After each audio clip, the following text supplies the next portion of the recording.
શરૂઆત રાજકોટમાં આગામી 4 દિવસ 40 ડિગ્રીથી પણ વધુ તાપમાન રહેવાની આગાહી છે। મનપાએ લોકોને મોબાઈલમાં મેસેજ મોકલી લોકોને હીટવેવથી સાવચેત કર્યા છે। મજૂરોને 1 થી 4 માં કામ કરવા પર પ્રતિબંધ છે। આગામી દિવસોમાં હોટસ્પોટ સ્થળ પર ORS વાન રખાશે। અમદાવાદમાં કાળઝાળ ગરમીથી લોકો મુશ્કેલીમાં મુકાયા છે। શરીરને ડિહાઇડ્રેશનથી બચાવવા વિવિધ પીણાનું પણ સેવન કરી રહ્યા છે। લોકો શેરડીનો રસ, છાશ જેવા પીણા પીતા દેખાયા છે।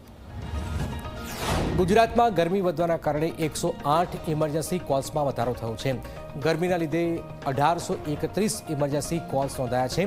એપ્રિલ મહિનામાં દૈનિક સરેરાશ 63 લોકોએ સેવા લીધી છે। ગરમીના કારણે તાવ, ચક્કર, પેટમાં દુખાવાની સમસ્યા છે। આ સાથે જ અનેક લોકોમાં ઝાડા ઉલટીની ફરિયાદ છે।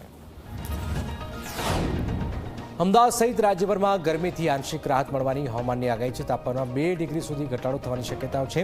અમદાવાદમાં 42.6 ડિગ્રી અને અમરેલીમાં 42.1 ડિગ્રી તાપમાન નોંધાયું છે। ગરમીમાં આંશિક ઘટાડો થવાની હવામાન નિષ્ણાત અંબાલાલ કાકાએ આગાહી કરી છે। મહત્તમ તાપમાન 41 થી 42 ડિગ્રી રહેવાની શક્યતાઓ છે। અમદાવાદ, ગાંધીનગરમાં ગરમીમાં ઘટાડો થશે। કચ્છના ભાગોમાં 40 ડિગ્રીની આસપાસ તાપમાન રહી શકે છે।